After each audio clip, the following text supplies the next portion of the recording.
vosaltres sabria dir-me on és Moldàvia? Jo no m'havia plantejat mai realment on era, fins que vaig haver d'anar a viure uns anys a Romania i en certa ocasió em va visitar un amic i després de voltar uns quants dies pel país em va dir: saps de què em recorda? A Moldàvia. I què vaig fer jo?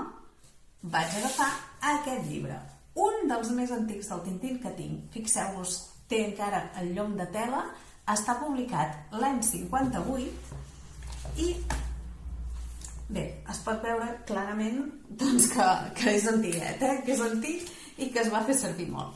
Doncs bé, vaig agafar aquest llibre a buscar imatges, a veure si coincidien amb Romania o no. I quina vaig trobar que sí que coincidia amb Romania? Aquesta senyora amb l'armilla. Els romanesos són, sobretot les senyores grans romaneses, ara avui dia ja no tant, són uns superfans de les armilles, sobretot les fetes a mitja.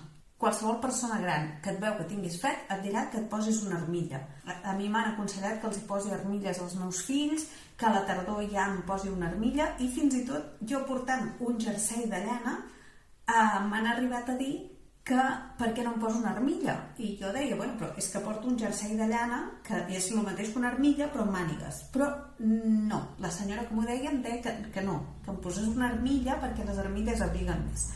Bé, per tant, aquesta il·lustració de la senyora amb l'armilla és típica dels Balcans, perquè el que sí que ens diu aquest llibre, aquí en aquest tros que ens explica tota la història de Moldàvia, és que es troba a la península balcànica.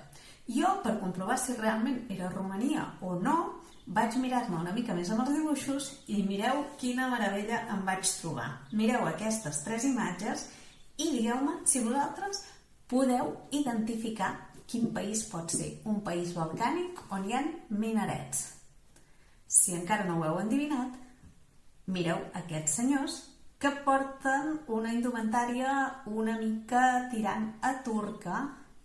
Si no ho heu endevinat, us ho diré jo mateixa.